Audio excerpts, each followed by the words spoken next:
Buenas noches, bienvenidos. Antes de iniciar a nuestra charla, nos encomendamos al Espíritu Santo en nombre del Padre, del Hijo y del Espíritu Santo. Amén. Ven, Espíritu Santo, Creador divino, verdadero fuente de luz y fuente de sabiduría. Derrama tu brillo sobre mi denso intelecto. Disipa la oscuridad que me cubre, la del pecado y la de la ignorancia. Concédeme una mente penetrante para comprender, una memoria retentiva, método y facilidad para aprender, lucidez para comprender y gracia abundante para expresarme, guiar el comienzo de mi trabajo, dirigir su progreso y llevarlo a término con éxito. Esto lo pido por medio de Jesucristo, verdadero Dios y verdadero hombre, viviendo y reinando contigo y el Padre, por los siglos de los siglos. Amén. En nombre del Padre, el Hijo y el Espíritu Santo. Amén. Bien, vamos a comenzar nuestro coloquio. Vamos a iniciar presentando a los ponentes. Voy a iniciar presentándome a mí. Yo soy Raúl Rodríguez Garza. Soy licenciado en Filosofía por la Universidad Autónoma de Nuevo León y maestro en Filosofía por la Universidad Oliva Abad. También tenemos a Leonardo Brown González. Es licenciado en Derecho por la Universidad Panamericana, Campus México, catedrático y autor especializado en Historia del Derecho. Actualmente cursa estudios de posgrado en Filosofía impartidas por la Fundación Gustavo Bueno. También contamos con Alfonso, que es maestro en letras, que es profesor, perdón, aquí lo tengo.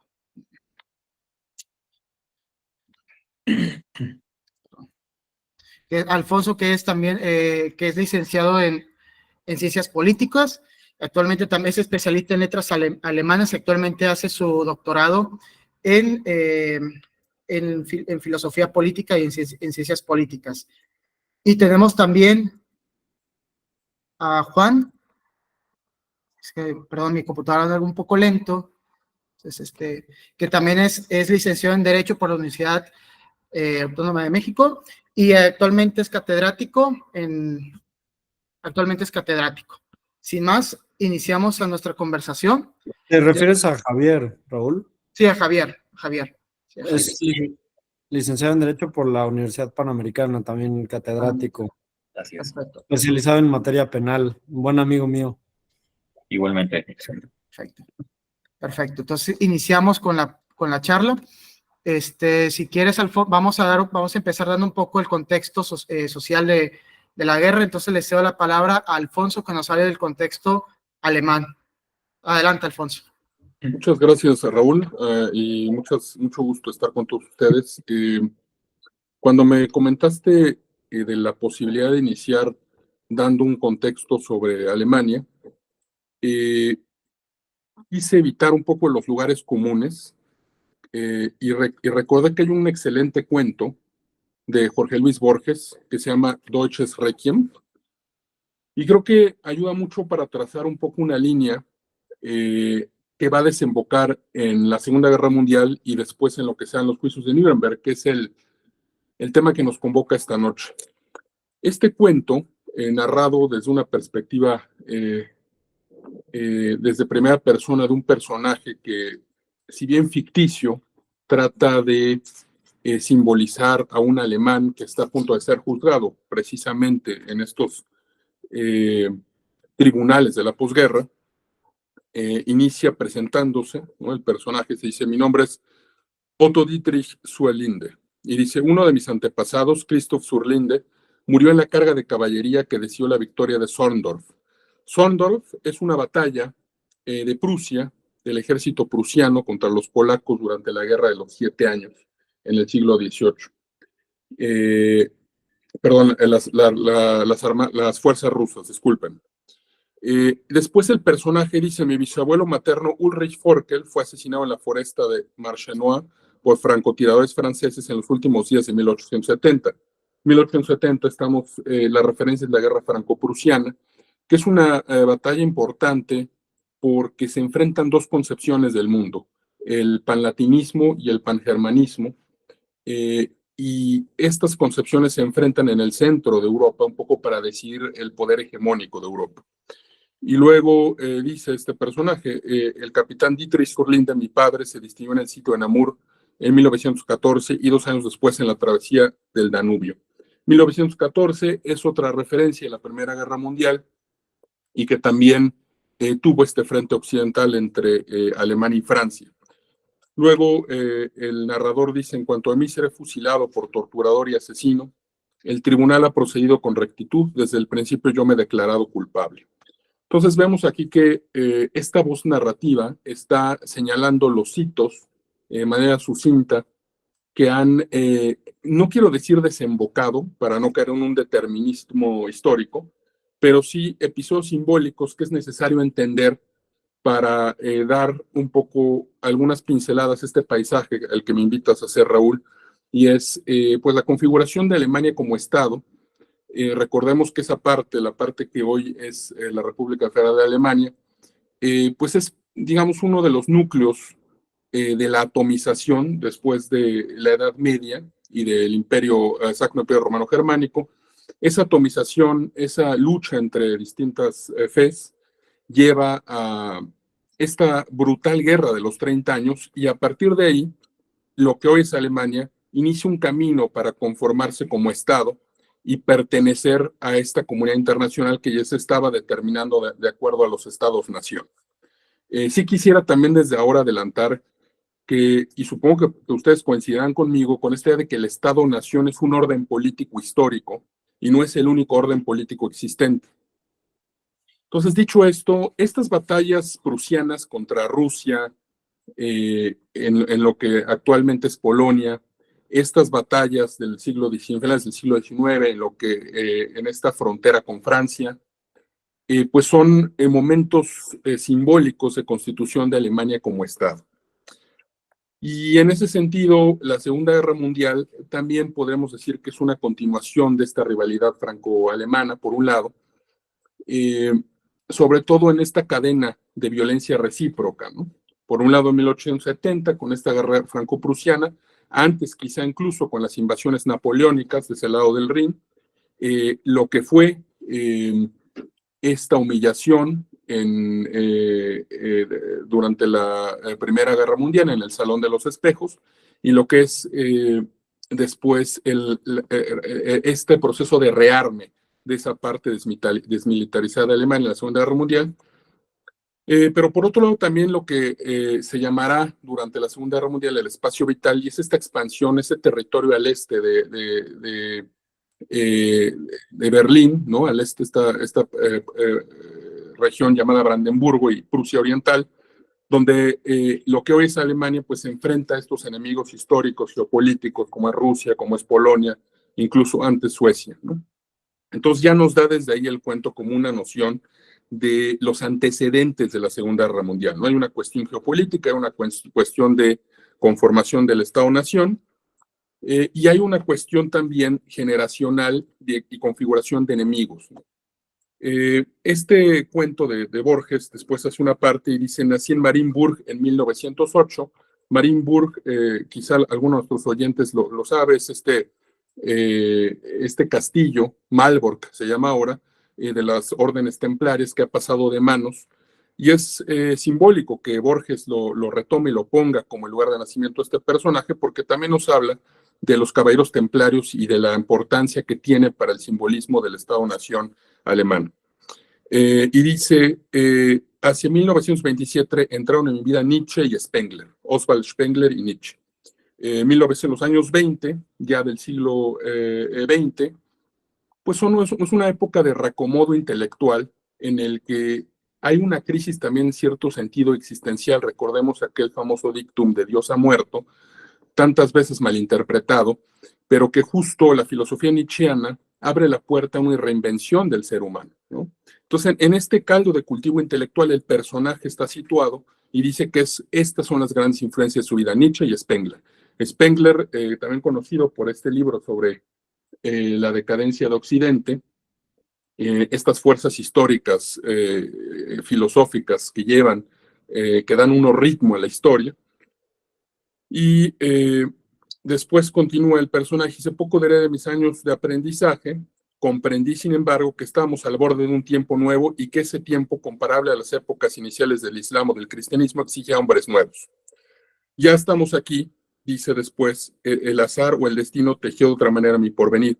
El 1 de marzo de 1939, al oscurecer, hubo disturbios en Tilsit que los diarios no registraron. En la calle detrás de la sinagoga, 2 balas me atravesaron la pierna que fue necesario amputar. Días después entraban en Bohemia nuestros ejércitos. Entonces, pasamos este periodo de incertidumbre intelectual con la certeza que da la Segunda Guerra Mundial o estos procesos de antisemitismo, ¿no? Y finalmente, este personaje, dice, el 7 de febrero de 1941 fue nombrado subdirector del campo de concentración de Tarnowitz. Dice, el ejercicio de ese cargo no me fue grato, pero no pequé nunca de negligencia. El cobarde se prueba entre las espadas. El misericordioso, el piadoso busca el examen de las cárceles y del dolor ajeno. El nazismo intrínsecamente es un hecho moral, un despojarse del viejo hombre que está viciado para vestir el nuevo. En la batalla, esa mutación es común. No en vano escribo esa palabra. La piedad por el hombre superior es el último pecado de Zaratustra. Entonces, este personaje digamos, encuentra en el nacionalsocialismo una respuesta a esa crisis existencial de los años 20, y podemos también entender esta idea del nacionalsocialismo como una respuesta a ese hombre nuevo que Nietzsche planteaba, ¿no? Un hombre nuevo, una sustitución de la religión fragmentada, que viene arrastrando esa fragmentación desde el fin de la Edad Media y la Guerra de los 30 años. Hay una respuesta, si lo quieren ver, una religión política. En fin, el cuento después habla y dice, ya voy cerrando esta intervención, pero sí quería como dejar claros estos hitos que nos ayudan a entender por qué desembocamos en los juicios de Nuremberg. Habla el personaje, la voz narrativa, desde 1942, mi hermano Friedrich pereció en la segunda batalla del Alamein, en los arenales egipcios. Un bombardeo aéreo meses después destrozó nuestra casa natal. Otro, a fines de 1943, mi laboratorio. Acosado por vastos continentes, moría el Tercer Reich. Y hay una parte final que me parece muy interesante, porque dice 2 cosas. No importa, dice, el mundo se moría de judaísmo y de esa enfermedad del judaísmo que es la fe de Jesús. Nosotros le enseñamos la violencia y la fe de la espada. Y después, muchas cosas hay que destruir para edificar el nuevo orden. Ahora sabemos que Alemania era una de esas cosas. Hemos dado algo más que nuestra vida. Hemos dado la suerte a nuestro querido país. Que otros maldigan y otros lloren, a mí me regocija que nuestro don sea orbicular y perfecto. Se cierne ahora sobre el mundo una época implacable. Nosotros la forjamos, nosotros que ya somos su víctima. Bien, ese es un recorrido, digamos, a grandes pinceladas. ¿Por qué desembocó en el nazismo? Hay que entender a Alemania, el proceso de conformación de Estado. Y curiosamente, esta frase de que se cierne sobre el mundo una sombra es muy parecida a lo que decía el encargado de la Fuerza Aérea Alemana, Hermann Göring, cuando fue detenido en 1945 en una rueda de prensa improvisada, donde aceptaba él, por ejemplo, entre otras cosas, el bombardeo de Coventry por ser una zona industrial, pero también decía, se cierne eso, ahora espero lo peor sobre el mundo y sobre Alemania. Es decir, era una idea de fin, como en la saga de el crepúsculo de los dioses de los Nibelungos, hay una idea de fin, y en ese fin, ese mundo que se muere, es necesario establecer un nuevo orden político, y ahí me parece que entra como piedra angular los juicios de Nuremberg y el mito, la mitificación, la elaboración cultural del Holocausto como el crimen absoluto y la noción del mal para el orden moderno. Muchas gracias.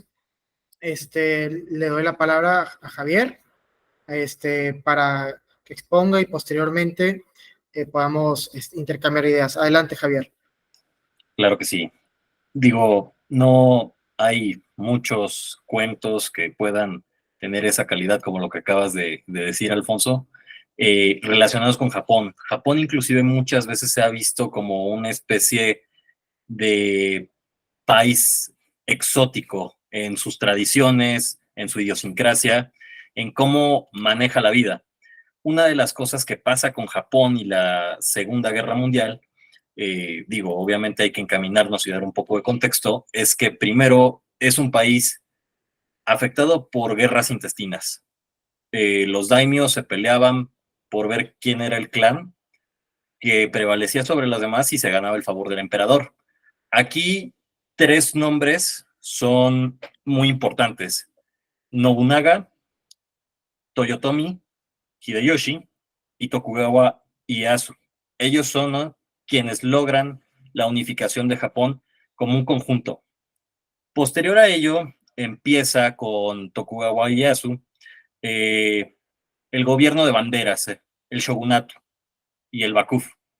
Lo que pasa con esto es que hay un aislacionismo de Japón al miedo que obviamente conllevaba cómo se estaban manejando las potencias extranjeras. Inclusive cuenta la leyenda que en algún momento se le dijo al shogun por un náufrago español que la forma en que España o el mundo obtenía nuevos, pues ahora sí que nuevos territorios, era primero establecía relaciones comerciales, posteriormente enviaba a personas a evangelizar, y después de que ya tuviera un lazo comercial y a buena parte de la población evangelizada, enviaba su intervención militar. Y ahí justamente era como destruían esa especie de, esa nación. Lo que pasa con Tokugawa Ieyasu es que dice, no gracias, yo quiero imponer mi estilo de vida, nosotros tenemos a nuestra idiosincrasia la respuesta para un mundo mejor y vamos a aislarnos. Obviamente, después de que expulsan a España, Portugal y los jesuitas, vienen los holandeses. Sin embargo, también vienen de nueva cuenta fricciones. Y una de las cosas muy interesantes que pasa es que, digo, los holandeses son protestantes. Aquí el juicio que el shogunato tuvo es, tienen el mismo Dios y tienen el mismo cuerpo, que es la Biblia. Entonces también los vamos a excluir. Van a seguir gozando de cierto privilegio con el comercio, pero solamente hasta ahí. Las demás naciones las quiero fuera. No es sino hasta que el comodoro Matthew Perry, estadounidense, se cierne sobre las islas de Japón con los barcos negros y a punta de cañón los amenaza para que se abran, que el shogunato precisamente tiembla. Y tiene ese debate interno de decir, enfrento a una potencia que no necesariamente tiene la misma tecnología que yo, es más, incluso tiene una tecnología superior a la mía y tengo un riesgo a perder, o me abro al exterior. Con ello conlleva muchos tratados de amistad, entre comillas, que obviamente eran muy perjudiciales para Japón, a tal punto en que inclusive la misma población de Japón, al darse cuenta que era demasiado perjudicial, empieza a levantarse. Ahí es donde recurren a la figura central, al emperador, para que dé una luz. El shogunato termina y se instaura la restauración Meiji. Uno de los eslogans con los que se conoció a la intervención Meiji era: no voy a exterminar a los bárbaros. Se hablaba de los bárbaros en la situación de los occidentales. Y en un primer momento el shogunato lo que quería hacer era destruirlos, pero obviamente conllevaba la intervención de todas las potencias a Japón y se podía llevar algo inclusive peor que lo que pasó con China. Entonces el emperador Meiji lo que dice es: yo voy a aprender de los bárbaros y forjar mi imperio. Manda al príncipe Ito a Europa a saber cómo piensan todas estas nuevas, estas grandes potencias. Inclusive el mismo príncipe Ito se da cuenta de que en lo civil le conviene lo inglés y lo francés. Para la cuestión pública utiliza netamente las cuestiones alemanes, y para la militarización, inclusive en un principio, aquí obviamente se topan las historias en la guerra franco-prusiana. Japón decide en un primer momento optar por el asesoramiento de Francia militarmente. Sin embargo, al momento de que Francia pierde, ve a la gran potencia de Europa, que es Alemania, y genuinamente adopta lo que toma. Una de las cosas que inclusive en ese momento Japón está pensando es cómo es que las naciones como Europa conservan su poder. Una de las respuestas que encuentra, obviamente, son las colonias. Y empieza un expansionismo a efecto de defenderse de las colonias. Es una especie de reacción para que Japón no vuelva a vivir las mismas acciones que pasaron en un futuro. Posterior a ello, Japón empieza a crecer, tiene guerras con China, termina ganando, y todos en el entramado mundial voltean a ver al pequeño samurái japonés. Quien en un futuro va a reconocer a los japoneses, obviamente son los países civilizados, entiéndase Estados Unidos, Inglaterra, Francia, Alemania, pero es hasta después de la pérdida que tienen los rusos en la guerra ruso-japonesa, aplastante. Los japoneses, con base en eso, empiezan a elaborar sus propios planes para el sudeste asiático. Sin embargo, poco a poco ven truncada esa situación por el colonialismo que rige por parte de las potencias europeas. Cae la Primera Guerra Mundial. En la Primera Guerra Mundial lo que pasa es que Japón entra del lado de la Entente, tiene ciertas acciones en contra de Alemania que le permiten tomar esas colonias. Sin embargo, al final es rezagado por parte de esas mismas potencias que en un momento lo invitaron. Hay un momento en el que inclusive aquí se divide un poco respecto de si la camarilla militar o el emperador era quien verdaderamente era quien estaba mandando, pero lo que pasa es que empieza una cuestión militarizadora tanto por el ejército y la marina. Empiezan a tener un poco de guerras de agresión con la Unión Soviética, con China en Manchuria, y posteriormente se enfocan en el sudeste asiático una vez que la guerra ya estaba declarada prácticamente por Alemania. Van en contra de la Indochina francesa, van contra las colonias británicas y de igual forma las colonias holandesas. Lo que pasa en ese momento es que Estados Unidos ve ese afán expansionista, que después eso vamos a discutirlo, y lo que pasa es que embarga el petróleo. Japón obviamente se enfrenta a dos situaciones. Lo más seguro es que continúo, los recursos se acaban y tengo que recurrir a una guerra a todas luces perjudicial para mí, o doy un primer golpe esperando tener situaciones situaciones y victorias rápidas que permitan que yo pueda negociar con Estados Unidos una paz separada, garantizar mi flujo de petróleo y con eso liberar, porque los japoneses lo veían como una especie de liberación en el sudeste asiático y la India, de las colonias de esta influencia y pasa Pearl Harbor. La historia la sabemos, una guerra en el Pacífico bastante brutal, que creo que a ningún soldado se le hubiera pedido menos a efecto de asegurar su patria. Sin embargo, acaba con 2 bombardeos atómicos y la pérdida de 100,000 vidas por supuestamente lo que dicen Winston Churchill o Truman, a cambio de millones de vidas japonesas, americanas, británicas e inclusive soviéticas. Recordemos que un día antes de tirar la bomba, la Unión Soviética ya había declarado la guerra sobre Japón, cuando lo único que quería Japón era garantizar el salvamento de su imperio y el sistema imperial como una figura de unión que iba a devenir en el futuro. Posteriormente vienen detenciones, vienen suicidios por parte de altos mandos japoneses y se da el contexto de los juicios de Tokio. Una resolución que, como estábamos hablando, no es tan conocida como la de Nuremberg, sin embargo, posee una gran envergadura y con eso también termina de cambiar todo el entramado mundial para beneficio o perjuicio de todos los integrantes. Cierro con esto. Muchas gracias, Javier. Le doy la palabra a Leonardo para que abra su exposición. Adelante, Leonardo.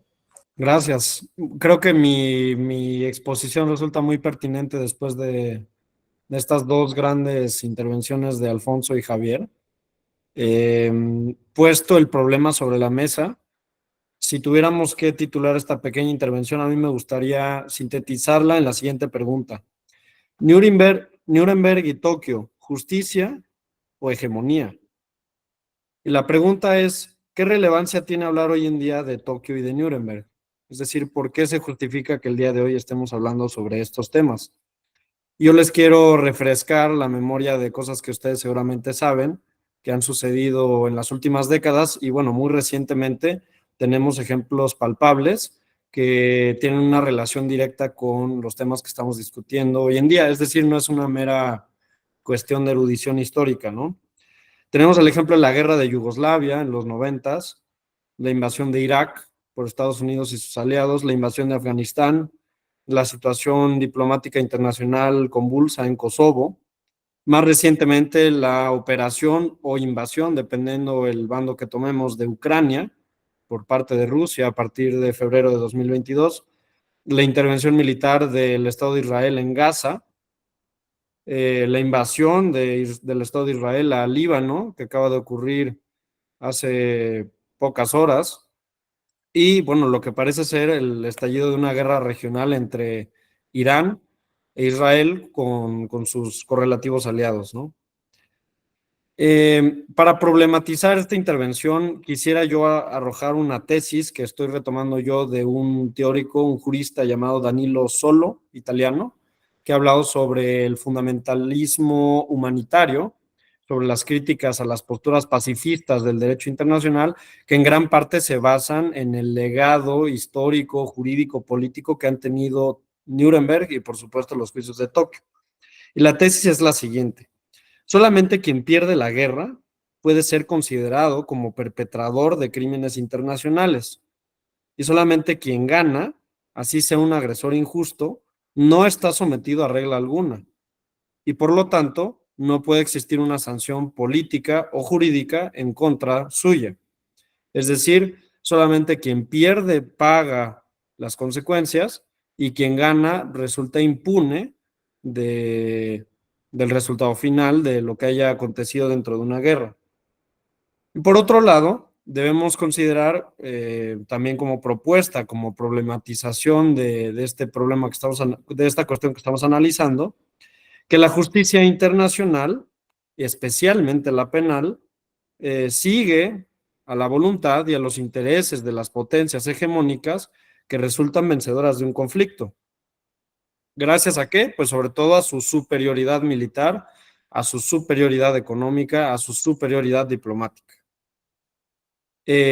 Bueno, y a todo esto también tenemos que preguntarnos cuál es el papel que juega la Organización de las Naciones Unidas, porque inevitablemente estamos tocando un punto que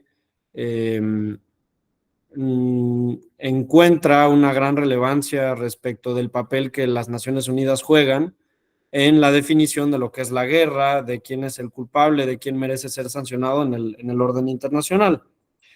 Y la tesis que en este caso sostenemos es que las Naciones Unidas, a pesar de que se muestran como un organismo en el que se reconoce la igualdad soberana de las naciones, que es un organismo para la promoción de la paz, en realidad, como realmente ha venido operando, no es más que una instancia legitimadora y apologética de los intereses de las superpotencias o de quienes tienen una mayor hegemonía en el desarrollo de las relaciones internacionales. Ese es básicamente el punto, la propuesta, la tesis que estamos sosteniendo aquí respecto a una interpretación crítica del legado de los juicios de Nuremberg y de Tokio.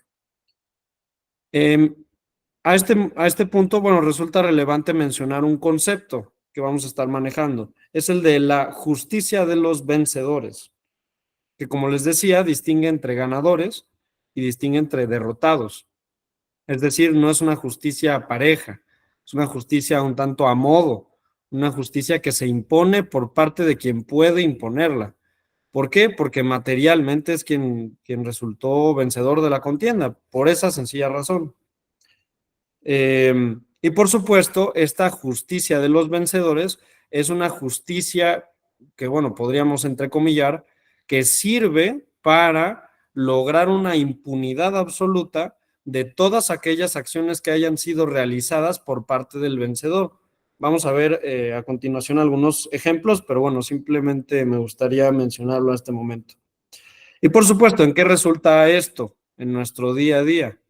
En primer lugar, en un silencio deliberado de las discusiones académicas, es decir, académicamente este tipo de cuestiones suelen obviarse o se dan sentadas como dogmas que son completamente incuestionables. Por otro lado, la complicidad del periodismo, de los medios de comunicación, que estos temas solamente los manejan bajo una cierta narrativa.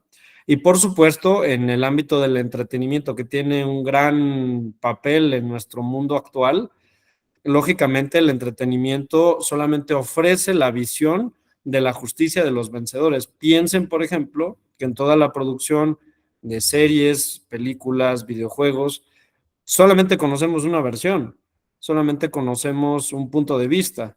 En ningún momento se ofrece la posibilidad de analizar siquiera solamente para preguntarse o para ver las cosas desde un punto de vista distinto, cómo pudieron haber presenciado o cómo pudieron haber atestiguado los hechos personas que se encontraran desde el lado de los vencidos. La pregunta es, ¿por qué ha sido esto? Básicamente, la respuesta que yo les puedo ofrecer es que desde el final de la Primera Guerra Mundial y en gran parte a la influencia de los principios jurídicos anglosajones norteamericanos, ha venido a predominar una tendencia que consiste en la criminalización de la guerra. Es decir, en la instalación de una doctrina pacifista, irenista, que busca el establecimiento de la paz a ultranza. Y la guerra ya no es considerada como una posibilidad, como siempre lo había sido. Piensen, por ejemplo, en la doctrina de la guerra justa propuesta desde la Ciudad de Dios de San Agustín, retomada por Santo Tomás, etcétera, etcétera. Sino que la guerra ahora es considerada un crimen, algo inconcebible. Toda guerra es considerada una agresión injusta.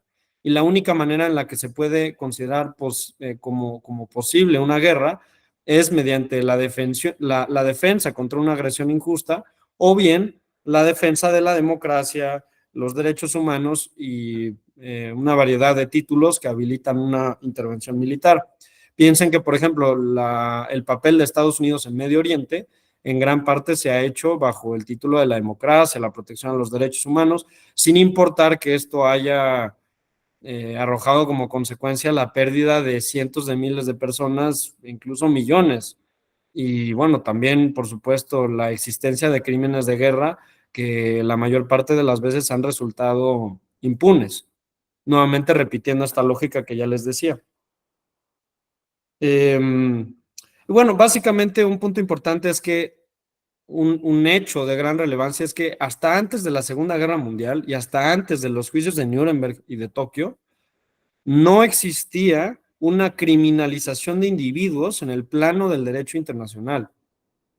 Esto es, el derecho penal internacional dirigido a individuos es una innovación instalada por el paradigma de los juicios de Nuremberg y los juicios de Tokio. Hasta este momento el derecho internacional se entendía como un derecho estrictamente de estados, centrado por supuesto en el concepto de la soberanía, las relaciones internacionales, etcétera, etcétera. Pero ¿qué tenemos como resultado de Tokio y de Nuremberg? Hablando de los juicios de 1945 y 46. Básicamente que se sentenció a más de, a 40 personas, contemplando los dos casos, sin considerar todos los juicios paralelos que derivaron de Nuremberg y de Tokio, que llevaron al enjuiciamiento de miles y miles de personas. Piensen nada más que el proceso de desnazificación que llevaron a cabo los aliados y los soviéticos en Alemania duró décadas y tenía por propósito precisamente identificar y desarraigar determinados sistemas de creencias que se consideraran hostiles al nuevo paradigma que se estaba instalando después de la Segunda Guerra Mundial. Y lógicamente, bueno, pues también algo que vemos como resultado de los juicios de Nuremberg y de Tokio, pues es el establecimiento de las penas máximas. La mayor parte de los enjuiciados fueron condenados a muerte, quienes no fueron recluidos en prisión durante décadas. Curiosamente, al mismo tiempo en el que se estaba redactando la Carta de las Naciones Unidas, en 1945. Es decir, estas dos cosas estaban sucediendo de manera paralela. Mientras se enjuiciaba a los altos mandos alemanes y japoneses, en Estados Unidos se estaba cristalizando el documento fundacional de la Carta de las Naciones Unidas. Y fíjense, no es casualidad, porque las Naciones Unidas surgen políticamente, Es decir, no es este anhelo kantiano de establecer la paz perpetua en donde todos los estados somos amigos y somos hermanos, lo que lleva a la creación de las Naciones Unidas. No, las Naciones Unidas son una creación política, como puede verse desde el texto mismo de su carta. Les voy a dar unos ejemplos. ¿Por qué digo que la Carta de las Naciones Unidas no es un documento jurídico, si bien tiene utilización jurídica, sino más bien es un documento político, una declaración de principios políticos, donde lógicamente, bueno, lo que yo ya les mencionaba, se encuentra implícita la visión de la paz perpetua kantiana que pretende el establecimiento de una utopía en donde se erradique la guerra, se logre una paz absoluta entre todos los estados mediante el establecimiento de determinadas instituciones que operan en el orden internacional. Vamos al texto de la Carta de las Naciones Unidas. Por ejemplo, en el artículo 53, explícitamente se habla de la categoría de estados enemigos. Y estos estados enemigos que resuena un poco a la categoría política de amigo y enemigo de la que hablaba Carl Schmitt, curiosamente plasmada en un documento redactado por las potencias ganadoras de la Segunda Guerra Mundial, abiertamente excluye a determinados estados de su propio ámbito de aplicación y de su propia jurisdicción. ¿Quiénes son los estados enemigos? La misma Carta de las Naciones Unidas los define. Todos aquellos que hayan colaborado con el Eje en la Segunda Guerra Mundial. Es decir, la Carta de las Naciones Unidas surge por parte de las potencias ganadoras de la Segunda Guerra Mundial con la intención explícita de excluir a todos aquellos que no formaran parte de este bloque de las 4 grandes potencias ganadoras de la Segunda Guerra Mundial: Francia, Gran Bretaña, Estados Unidos y, por supuesto, la Unión Soviética. ¿En qué se configura esto? Que es una institución que sobrevive hasta el mismo día de hoy, en el establecimiento del Consejo de Seguridad, en donde se otorga un derecho de veto a los países ganadores de la Segunda Guerra Mundial. Que básicamente, pues, esto establece un orden en donde queda de manera muy explicitada cuál es la configuración política real de la Organización de las Naciones Unidas. Piensen que el Consejo de Seguridad y el derecho de veto lo que instala, pues, es un derecho a la impunidad absoluta.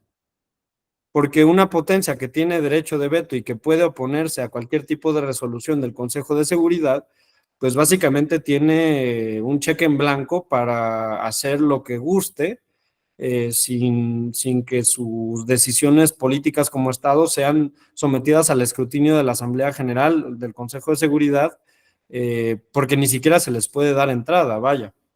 Pero bueno, básicamente esto es respecto a las Naciones Unidas. ¿Qué es Tokio y Nuremberg? ¿Qué son Tokio y Nuremberg? Sino modelos de una justicia retributiva, ejemplar, sacrificial incluso.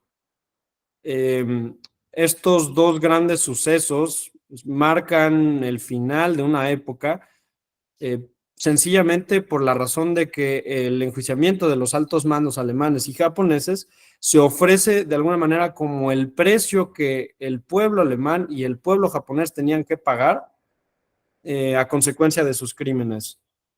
Pero podríamos hacernos la siguiente pregunta, y desde una visión imparcial, simplemente por honestidad intelectual, honestidad jurídica, honestidad de cualquier tipo, como le quieran llamar.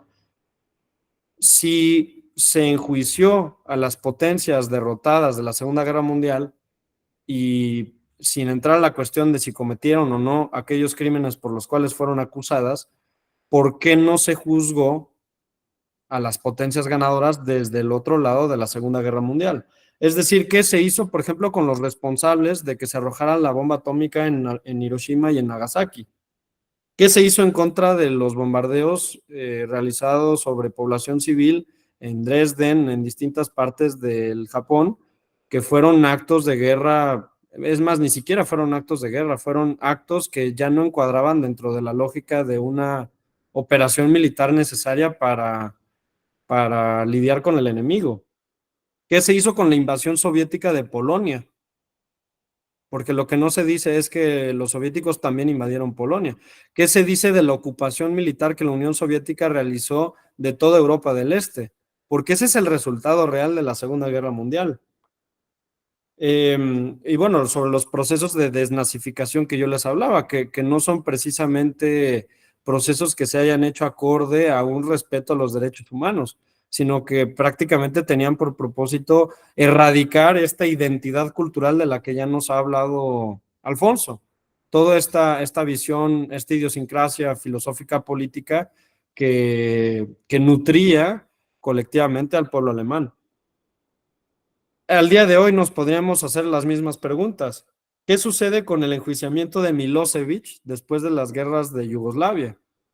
¿Qué sucede con la condena de Saddam Hussein por parte de los tribunales militares estadounidenses? ¿Qué sucede con los intentos de criminalizar a estados como Irán, Siria, Corea del Norte, Rusia, independientemente de que hablemos si sus actos son correctos o no? Pero ¿por qué esas potencias o esos países son quienes merecen o por qué sencillamente selectivamente se les ofrece a ellos como los culpables de todo? ¿Por qué los intentos de criminalizar en lo individual a Vladimir Putin, Bashar al-Assad, Kim Jong-un, etcétera, etcétera, personajes que resultan incómodos para el orden internacional? Finalmente, concluyo mi intervención con lo siguiente. Si nosotros analizamos jurídicamente los tribunales de Tokio y de Nuremberg, en esto me baso en un catedrático de la Universidad Nacional Autónoma de México, el doctor Alonso Gómez Robledo, ¿qué tenemos? Básicamente tenemos la existencia de una jurisdicción de excepción. Básicamente este es el concepto del tribunal ad hoc, ese tribunal que se crea excepcionalmente para algo, no es una jurisdicción ordinaria, regular. Tenemos una tipificación arbitraria. ¿Por qué tenemos una tipificación arbitraria? Básicamente porque no existía una tipificación previa que pudiera ser utilizada como punto de referencia para establecer cuáles eran los delitos. Es más, en Nuremberg y en Tokio se habló sobre delitos o crímenes en contra de la paz, en contra de la guerra, en contra de la humanidad, de manera muy ambigua, contrario a principios básicos del orden penal, que existen una tipificación clara, taxativa, de donde se pueda deducir si una conducta es encuadrable a un tipo penal o no. Tenemos también una justicia en sentido único, puesta por el vencedor, en donde los aliados forman parte y al mismo tiempo son jueces, es decir, ellos fijan las reglas del juego y ellos mismos enjuician con el propósito de obtener condenas en contra de los perdedores, los que ellos consideraban los responsables de las agresiones injustas que habían dado pie a la Segunda Guerra Mundial, a su dicho. Tenemos una ausencia de una segunda instancia, cosa que es algo bastante llamativo para el establecimiento de una sentencia tan importante. Es decir, la sentencia fijada en los tribunales de Tokio y Nuremberg fue completamente inapelable, no existía ningún recurso de revisión. Y el resultado, no en palabras mías, sino en palabras de juristas mexicanos como Carlos Franco Sodi, el jurista español exiliado Luis Jiménez de Azúa, que es una autoridad en la materia, me atrevo a decirlo así. El mismo Hans Kelsen, que cuestionaba sobre el peligro que implicaba tomar la sentencia de Nuremberg como precedente para la doctrina del derecho internacional. Lo que tenemos es un rotundo fracaso jurídico, y que no se hable de eso realmente es algo, bueno, no quiero decir sorpresivo, porque no es sorpresivo con todos los antecedentes de los que yo he hablado, pero es que es algo verdaderamente, no encuentro el adjetivo para decirlo, pero es algo lamentable, pero bueno, pues creo que se dan una idea de a lo que me refiero, ¿no? Básicamente esa sería mi intervención. Muchas gracias, Leonardo. Voy a iniciar con la mía. La mía va a ser corta, voy a tratar de que sea corta porque quiero dar pausa al conversatorio que vamos a tener. Yo antes de, creo que Leonardo me ha permitido tener un camino más fácil para la exposición, la breve exposición que voy a dar. Diría un pensador español que trabajo mucho, que es Juan Donoso Cortés, que detrás de toda idea política siempre hay una idea teológica. Y lo que estamos viendo con el fenómeno de los juicios de Nuremberg y Japón no es más que la creación sacrificial de un mito que hoy en día estamos quizás viviendo la decadencia del mismo mito de la democracia liberal. Ustedes tres han mencionado algo que me parece interesante, que esas cosas no se hablan en la academia, que no sé, que es casi incuestionable, digámoslo así, es decir que Hitler era el mismo demonio, que Mussolini era también parte del eje del maligno, ¿no? Entonces, si uno percibe bien el lenguaje que se usa para describir a esas potencias del eje, siempre está relacionadas con el mal, con el demonio. Bueno, es que nuestra civilización occidental ha tenido, digámoslo así, un bombardeo muy intenso sobre este nuevo mito del fin de la historia. Quisiera hablar un poco del mito que tenemos detrás de estos juicios y que se remonta básicamente en el siglo XVIII, que toma mucha fuerza, que es el mito del progreso, que es el mito que va a estar incluso detrás de la Declaración de los Derechos Humanos, incluso de corte, como bien mencionó Leonardo, kantiano, racionalista, y es esta idea de que la humanidad está en un punto de madurez en la cual poco a poco, a base, digamos, del derecho internacional o a base, digámoslo así, de la mejora técnica de nuestras herramientas, el hombre poco a poco iría acabando con las guerras, ¿no? Iría acabando con el conflicto. Piensen, por ejemplo, en la teoría de la guerra justa que Leonardo hizo hincapié en la Edad Media, en la cual la Iglesia, como autoridad máxima de Europa, de Occidente, esa parte de lo que podríamos denominar Occidente, aunque bueno, hay un debate si es Europa, ¿no? Y eso vamos a dejar un poquito de lado. Con esta autoridad, si bien para la Iglesia la guerra era consecuencia del pecado y era algo que se tendría que evitar, no por ende se tiene que, digámoslo así, que criminalizar. Hay que dar matices para que el conflicto sea lo menos problemático, menos sangriento que se pueda. Entonces, no vamos a intentar acabar con la guerra porque la guerra va a existir siempre en la historia de la humanidad. Y de ahí hay un dogma que quisiera dar mucho hincapié y que en la era moderna se va a combatir mucho, que es el dogma del pecado original. Este dogma, que Carl Smith resaltaba mucho en pensadores tradicionalistas como Donoso, como de Maistre, como aquellos pensadores que ante los ilustrados defendían el dogma del pecado original frente al dogma de una naturaleza que se iba perfeccionando, la institución de la Iglesia y también la institución del Estado, que será posterior la autoridad después de la Iglesia en la Edad Moderna, partían del hecho de que la guerra era inevitable. O sea, el conflicto va a existir. Sin embargo, no hay que intentar matizarlo.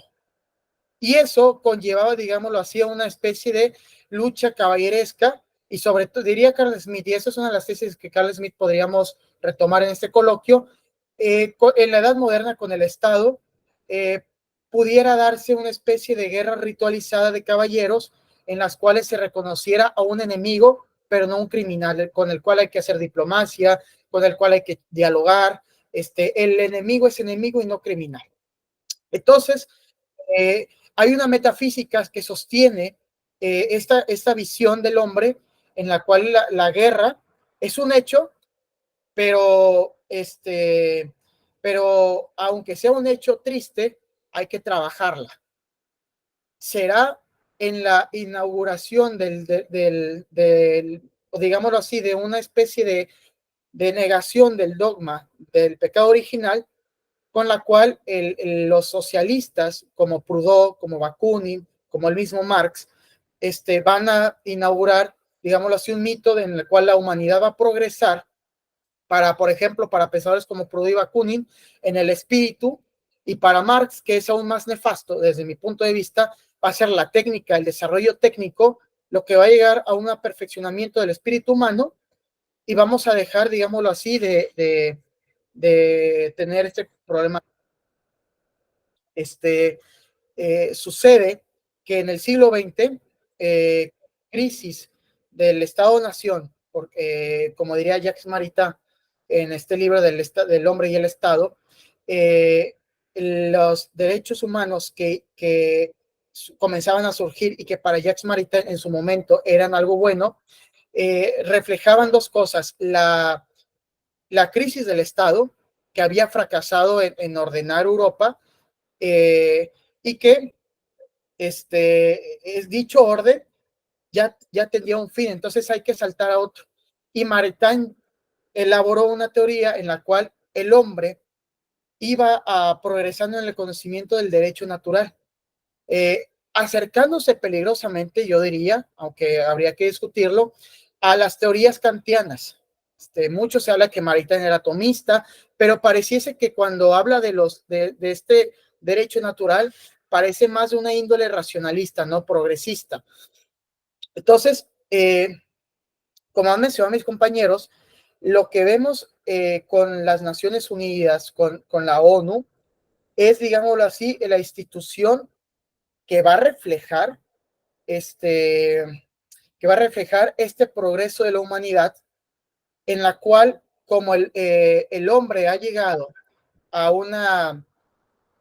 digámoslo así, a un avance en el espíritu, todo lo que no se alinea a este avance es un bárbaro, es un criminal.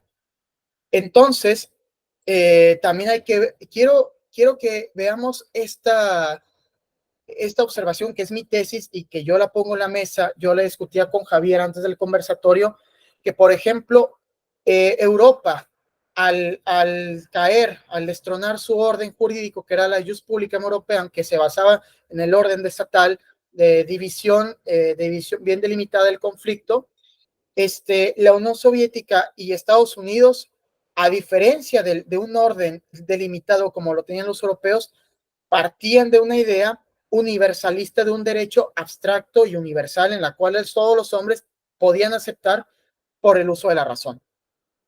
Entonces, Europa vivió un drama, ¿sí?, de muchos pensadores como Giovanni Papini, como Donoso Cortés, como todos estos pensadores que veían cómo Europa perdía el centro después de la Guerra Mundial y cómo la Unión Soviética y Estados Unidos iban a pugnar por tomar ese orden, tomar el centro del mundo, ¿no? Pero a diferencia de Europa, este orden de estados que tendía a una bien delimitación de las zonas, tanto la Unión Soviética como Estados Unidos tendían al mito del mundo unificado. Eso mismo va a subrayar un pensador como Heidegger, ¿no? Que tanto Estados Unidos como la Unión Soviética, aunque no le gusta a personas como Salinas Pliego, que andan diciendo, no, la Unión Soviética es malo y Estados Unidos son cosas, no, es que si uno analiza bien las cosas, Estados Unidos y la Unión Soviética no se diferencian más que en las formas de proceder en cómo hacer ese mundo unificado. Eso tendría razón Heidegger y también pensadores como Jung, ¿no? Realmente la idea, digámoslo así, de un mundo unificado y pacificado bajo la visión liberal o la visión socialista, es lo que propugnaba, ¿no? Y veamos también algo, como la Unión Soviética, bueno, mi tesis es la siguiente, basado en un teólogo como William Kavanaugh, en la cual podemos observar que la Unión Soviética y Estados Unidos peleaban por ser la sustitución de Roma, es decir, de la Iglesia, porque la Iglesia representaba el centro del mundo en la civilización occidental, ¿no? De una forma delimitada, como se quiera ver. Pero Estados Unidos y la Unión Soviética realmente pelearon por ser el centro del mundo. Y lo que ellos representan es este mito del hombre nuevo, pero perfeccionado, de una naturaleza ya adulta, con las cuales aquellos que no comulguen con esta visión liberal o socialista del hombre adulto, pues no son más que criminales, insectos, ¿no? Que se tendrían que erradicar, ¿no? Hablaba Alfonso de este mito del holocausto, ¿no? De esta inauguración del mito. Bueno, Nuremberg y, y Japón representan estos dos países sacrificados en aras de la humanidad, en aras, digámoslo así, de un nacimiento de un nuevo orden que, diría Carl Smith, se pelearon y Estados Unidos pues triunfó. Ahora creo que estamos viendo la decadencia de un orden que para bien y para mal, para bien para muchos y para mal para otros, ya está para mí en franca decadencia. Demostrando así que el orden liberal que hablaba, ¿cómo se llama Fukuyama, del fin de la historia? Pues es un mito que no duró más de 60 años. Muchos hablan que con Estados Unidos el mundo, con Estados Unidos como eje del mundo, el mundo vivió una pacificación como nunca antes, se enriqueció como nunca antes. Unos hablan de que es el mejor orden de la historia, pero yo sí pondría dos preguntas, ¿no? Para terminar mi exposición, mi breve exposición. ¿Cómo un orden tan pleno como el liberal, que se pensaba el fin de la historia, pudo durar apenas 60 años o 70 años, ¿no? Se resquebrajó muy rápidamente. Y esto lo pregunto a todos en la mesa y quisiera que lo discutiéramos más adelante. ¿No fue el antecedente de Japón y Nuremberg el fin del derecho? No Estados Unidos y la Unión Soviética no dieron muerte al derecho. Con esta pregunta termino para el conversatorio entre los ponentes y posteriormente podemos dar inicio a preguntas y respuestas. Adelante. Entonces, si pudiera comentar algo, Raúl Adelante. Y Javier. Un poco para agrupar todo lo que han dicho ustedes. Me parece importante hacer una concatenación partiendo de la violencia, en primer término, después la elaboración mítica de esa violencia, porque como decía Fernando Escalante, ¿no? Toda cultura necesita transformar de alguna manera el hecho del sufrimiento, el dolor, la enfermedad, la separación, el abandono, la muerte. Necesita darle un significado para que la vida humana sea soportable. En general, dicha operación consiste en convertir el dolor en una forma de sacrificio. Dicho de otro modo, asociar la experiencia concreta y presente del dolor con una totalidad superior, que la trasciende y puede darle sentido, cualquiera que éste sea, y hay que admitir de entrada que contribuir a la armonía del cosmos, padecer la ira de los dioses o redimir el pecado original pueden ser experiencias que ofrezcan igual o parecido consuelo. Claro que la violencia se experimenta de manera distinta, pero creo que podemos acordar, con base en lo que han dicho ustedes, que Hiroshima, Nagasaki, el Holocausto, Dresde, conforman manifestaciones de una violencia, una cesura en la civilización occidental, si lo podemos ver así. Pensando también un poco en lo que decía Javier, en lo que también era un poco la defensa, o uno de los puntos que ponía el juez Pal, ¿no? En estos tribunales japoneses, que decía finalmente la apertura obligatoria de Japón a Occidente, la integración de Japón a Occidente, los vuelve partícipes de esta unidad cultural con todo lo bueno y lo malo, ¿no? O sea, no solo es el comercio, sino también el colonialismo. Y uno de los puntos del juez Pal era que esta expansión japonesa en esta esfera de coprosperidad, pues podría interpretarse como algo similar al colonialismo europeo, ¿no? Entonces, este momento de violencia hay que elaborarlo como un mito, ¿no? Es interesante aquí también un poco lo que decía Raúl, decir que la violencia, al menos en el caso de la Segunda Guerra Mundial, ya entendida desde los ojos de los vencedores, tiene que ver con un desvío, ¿no? Tú decías, Raúl, que estas personas eran como insectos. Yo te diría sí, pero también en algunos casos, y dependiendo los matices, son seres que necesitan ser recivilizados o reformados, ¿no? Y creo que aquí está un poco la impronta de la reforma protestante, ¿no? De ahí se deriva un poco esta discusión en Alemania del Sonderweg, ¿no? Del camino especial de Alemania. Es decir, ya ex post se piensa en Alemania como un país de unos, de salvajes con Pickelhaube, con estos famosos cascos con el pico, ¿no? Que decían todo por Dios en nombre del Kaiser. Y si uno analiza la propaganda de la Segunda Guerra Mundial, pues se da cuenta que tanto el caso de Japón como el caso de Alemania parecen como simios, ¿no? Como orangutanes, como personajes en una escala inferior de civilización que se desvían. Hay una torcedura en el camino del progreso, en esta filosofía del progreso, en esa teología del progreso. Entonces, ¿de qué se trata? Se trata de reintegrarlos en la medida de lo posible a este camino del progreso, y por las buenas o por las malas, porque si se resisten, pues no queda otra más que exterminarlos, ¿no? Ese yo creo que es uno de los mitos fundamentales, ¿no? Esta idea del progreso que mencionabas tú, Raúl, pero quería yo como añadir estos aspectos. El aspecto de la violencia, el aspecto sacrificial, ¿no? Que nos lleva evidentemente a renegrar, y no hay tiempo ahorita para hablar un poco de la violencia mimética, pero sí decir que este sacrificio, este chivo expiatorio, pues es el modelo para una serie de reproducciones rituales que permiten mantener a la violencia canalizada. Y siempre llama la atención con qué soberbia el mundo moderno desprecia a los pueblos arcaicos, cuando realmente, aunque sean formas de otro tipo, pues tratan de replicar esa forma, ¿no? Esos chivos expiatorios, esos procedimientos rituales. Bien, ahora, otra deriva de digamos, semántica mítica, pues es desde luego el holocausto como crimen absoluto.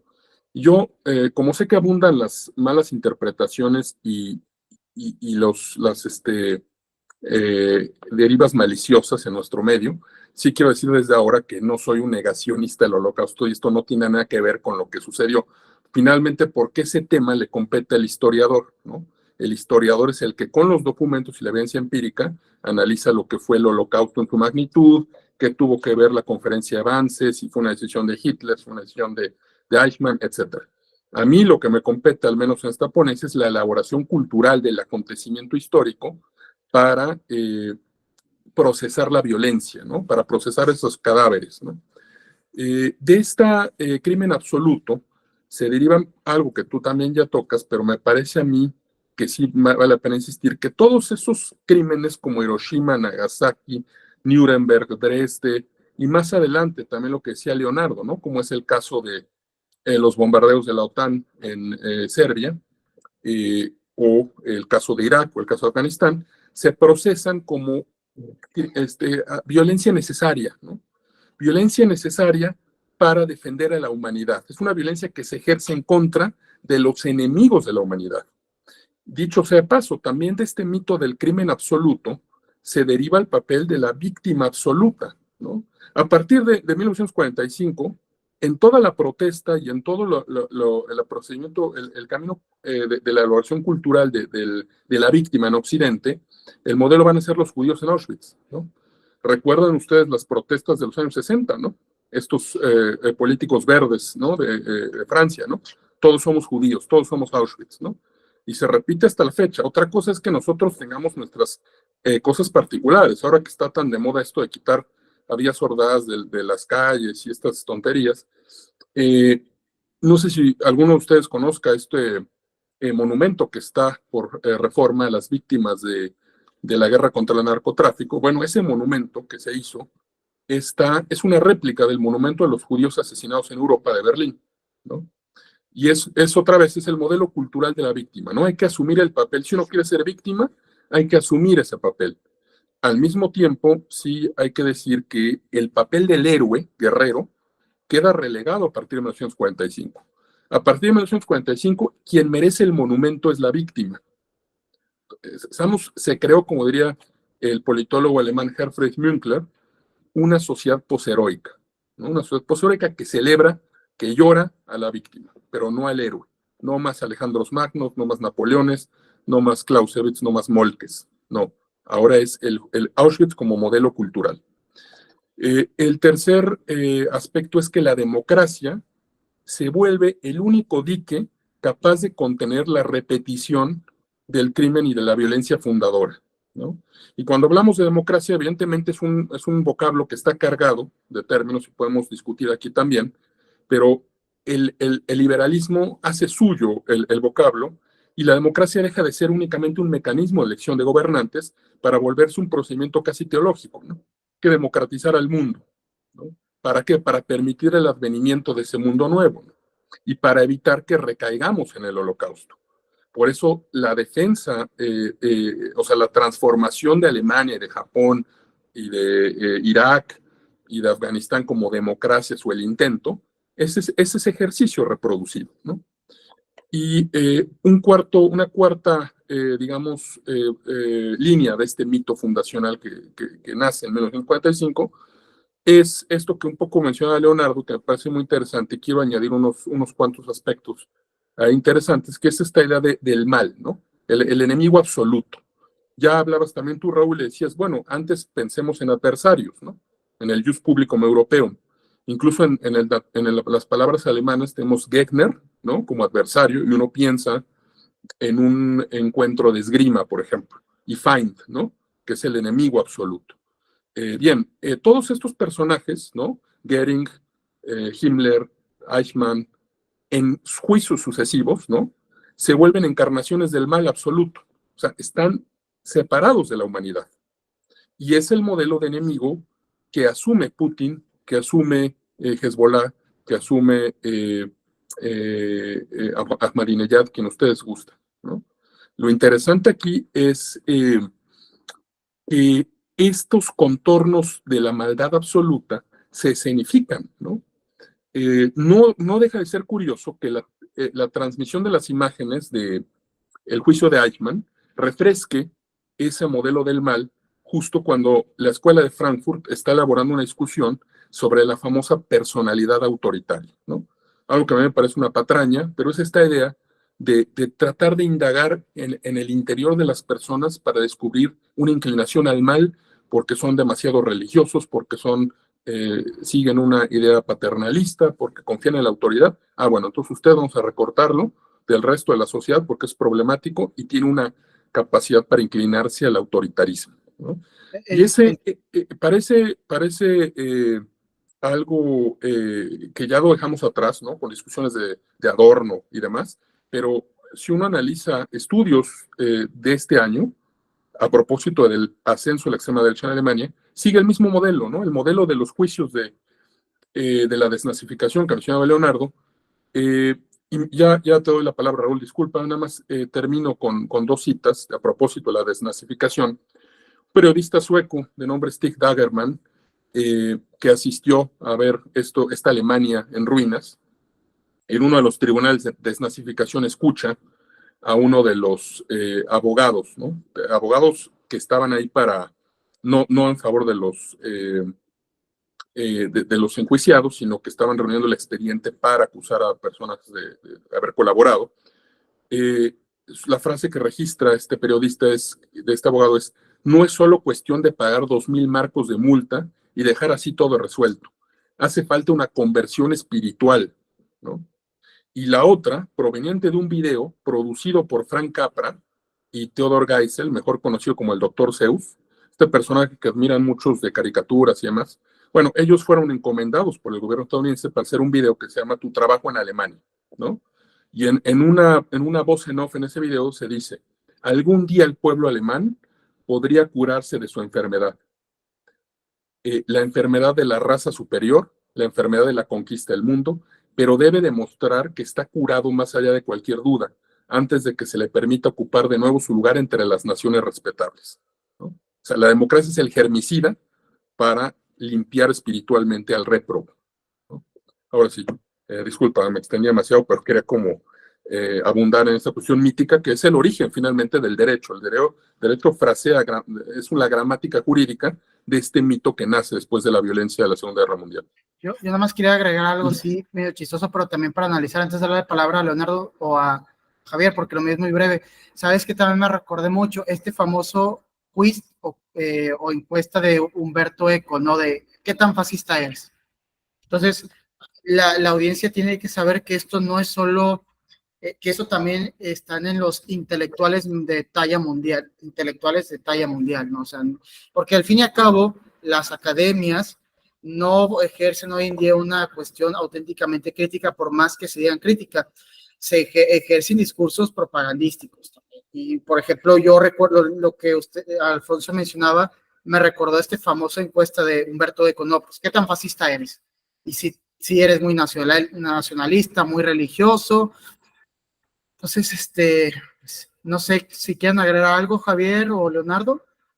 Sí, digo, en parte me gustaría retomar un poco las ideas que vertió Leonardo respecto de toda la situación en que el Consejo de Seguridad de la ONU e inclusive la misma Carta de las Naciones Unidas es una especie de justicia del vencedor. Claro que es al respecto, obviamente, decir es una justicia del vencedor en el entendido que inclusive la primera situación que enfrentó MacArthur al momento de tratar de definir los estatutos, él llevaba una simple encomienda y la expresó de esta forma: yo lo que quiero es encontrar a los culpables por Pearl Harbor y colgarlos. Así de fría era la situación de los estadounidenses, bueno, la idiosincrasia de los estadounidenses al pensar que se trataba de una situación personal. Una de las cosas que también sucede en este sentido, también Leonardo lo estaba tomando respecto de la, la falta de llamamiento a las potencias que en algún momento ocuparon el papel de vencedoras, inclusive se retoma más adelante. Me gustaría mencionar un poco la declaración de Hirota y el principio fundamental de nuestra política nacional. ¿Quién era Hirota? Hirota en su momento fue el secretario, o bueno, el encargado de Relaciones Exteriores de Japón. Él, junto con el gabinete y el emperador, formuló una especie de plan donde justamente se veía un poco de esta situación de la Europa de la cristiandad, en donde justamente lo que buscaba procurar en un primer momento era una zona de influencia que era el sudeste asiático. E inclusive lo que él decía se quedaba no tanto en la situación de voy a verlos como contrincantes, sino lo que él quería era que mediante una situación que era alentar a grupos insurgentes e inclusive también con una situación económica y de apoyo ante todos los países o colonias que en ese momento estaban bajo yugo francés, holandés y británico, era justamente el hecho de decir, ¿sabes qué? Voy a ayudarte, alcanza tu independencia. Una vez que tú tengas la independencia, yo voy a entrar contigo hacia ese apoyo con un tratado de comercio y amistad. Y en caso de que, obviamente, una potencia busque una especie de reconquista, yo, como una especie de hermano mayor, tengo un ejército que puede disuadir esa potencia de volverte a invadir, y tú vas a gozar todas las libertades de la esfera de coprosperidad que justamente Alfonso comentaba. Algo muy chistoso que inclusive pasó en la Organización de Naciones Unidas fue que abrazaron justamente el concepto de luchador de la libertad, que si inclusive lo comparamos en una especie de la política de Hirota y la política de la ONU, prácticamente están iguales. La única cosa que pasa aquí es que a Hirota lo colgaron por eso al final de los juicios. Una de las cosas que también pasa es que André Bruffet y Joseph Strauss, dos de los que construyeron una de las estrategias para contener a la Unión Soviética e incluso, a mi criterio, crearon la teoría de la destrucción mutua, era justamente eso. Yo necesito alentar o inclusive tener o fomentar el estilo de vida occidente hacia Oriente, mostrarle que ese estilo de vida le conviene, y obviamente voy a tener que blindarme para las situaciones que pasaron, como en la primavera de Praga o la revolución húngara de 1950. ¿qué es lo que me va a garantizar tener un poderoso arsenal nuclear, un poderoso arsenal balístico y un ejército profesional a efecto de que la Unión Soviética se piense dos veces esa situación? Aquí solamente estamos viendo que el sueño de Hirota, en el entendido de que haya un principio fundamental para una política y una esfera de prosperidad en Asia, queda prácticamente plasmado en nuevos, en nuevos proyectos que finalmente terminan con una guerra fría. Ahora, respecto también de varios crímenes que nos hicieron, uno que quiero resaltar es el de lo denominado como cargo de criminalidad negativa. Más que nada, esta situación consistía en que al momento de estar en una guerra, los superiores tenían la obligación de prevenir que sus tropas cometieran inclusive actos contra la población civil. Digo, esto prácticamente lo hicieron contra generales alemanes y japoneses. Dos de los grandes ejemplos es el general Guderian y el general Yamashita, en donde buscaron naturalmente increparlos por todas estas violaciones. Ambos salieron airosos de esta situación. La única diferencia es que a Yamashita también lo colgaron y a Guderian pudieron finalmente absolverlo. Lo que pasa en esta situación es que Yamashita, a lo que impera y aduce, es que en una situación de guerra no es posible que los altos mandos puedan controlar todo lo que sucede en el frente. E inclusive vamos a darle un poco más de contexto al asunto. Yamashita dirige la defensa de reconquista por parte de los Estados Unidos de las Filipinas, por parte de Douglas MacArthur.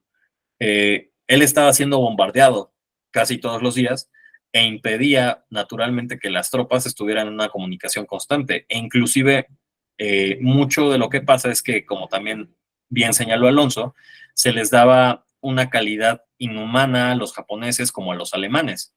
Entonces se pensaba que los japoneses en esas líneas iban a ser unos monstruos, cuando la realidad es que antes inclusive de que una batalla comenzara, se pasaban instrucciones del alto mando japonés en donde la palabra era: no se metan con los civiles, el honor de Japón está en juego. Ellos no se veían a sí mismos como unos monstruos, sino como una especie de, ni siquiera voy a decir civilizadores, sino salvadores de una política que ellos pensaban correcta al momento de la situación y que de igual forma querían imponer el estilo de vida japonés, lo que ellos veían correcto. No lo veamos como una situación de la democracia es correcta o no. Ellos simple y sencillamente estaban haciendo y replicando lo que había funcionado, bueno o malo. Y de igual forma, todo esto del cargo de criminalidad negativa se exacerba inclusive en situaciones como la guerra de Vietnam. Aquí lo que pasa también es que las tropas norteamericanas hicieron una cantidad impresionante de masacres y lo que pasa es que de igual forma Nixon y Johnson serían igual de culpables en caso de querer tomar con lupa o replicar lo mismo que se le increpó a los generales japoneses y a los alemanes, de todas las pérdidas civiles y de todas las masacres que hubieran hecho.